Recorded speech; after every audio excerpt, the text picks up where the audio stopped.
For more than 200 years, there have been conservation efforts across the bay to combat invasive species, habitat destruction, overexploitation, and pollution. One of the most successful efforts in conservation in Monterey occurred at the Elkhorn Slough near Moss Landing. The slough is roughly 7 miles, and its biological characteristics provide a habitat to a diverse community. This ecosystem is vital to the environment. The wetlands remove impurities from runoff before it enters the ocean. 20 years ago, the Elkhorn Slough was not a vibrant ecosystem. The slough was stagnant and the water was cloudy.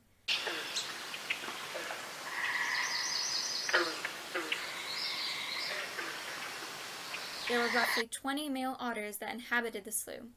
Since 1984, the Monterey Bay Aquarium has rescued and rehabilitated sea otter pups with the goal of releasing them back into the wild. Over the past few decades, the aquarium has focused on rebuilding the slough habitat. There are more than 140 sea otters in the slough today. 60% of this population are direct descendants from the sea otter surrogacy program.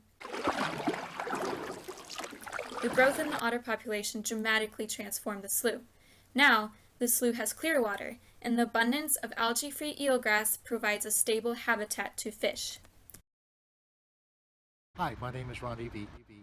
I'm a citizen scientist is a common term for it, but I study all the otters here in Elkhorn Slough. I also work with Elkhorn. What's happened here is different.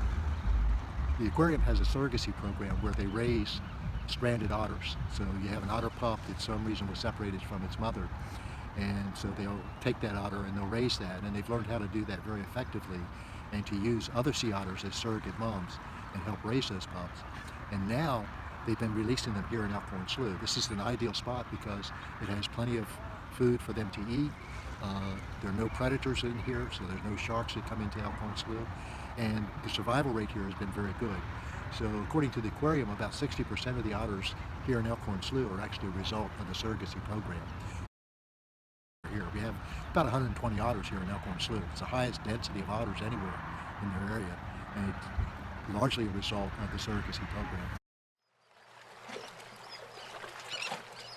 For otters in particular, otters are a keystone species, and so the otters, by eating the crabs, keeping the crab population down, allowing the grazers to graze on the eelgrass. They're not eating the eelgrass, they're eating the algae that grows on the eelgrass and protects it from photosynthesizing. Otters' eelgrass, our eelgrass now is very vibrant, it's growing quite a bit.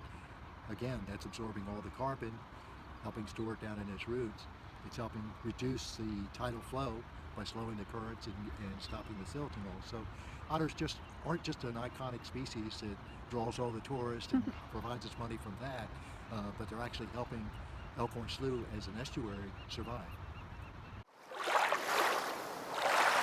We now can start thinking about what are the possibilities of doing this in other areas. So that's really exciting. There's a lot to do with that because a lot of times fishermen think otters are bad for them. And they do, well, definitely if you put them in an area and the fishermen want to get crabs or clams, the otters are going to reduce that population to a degree.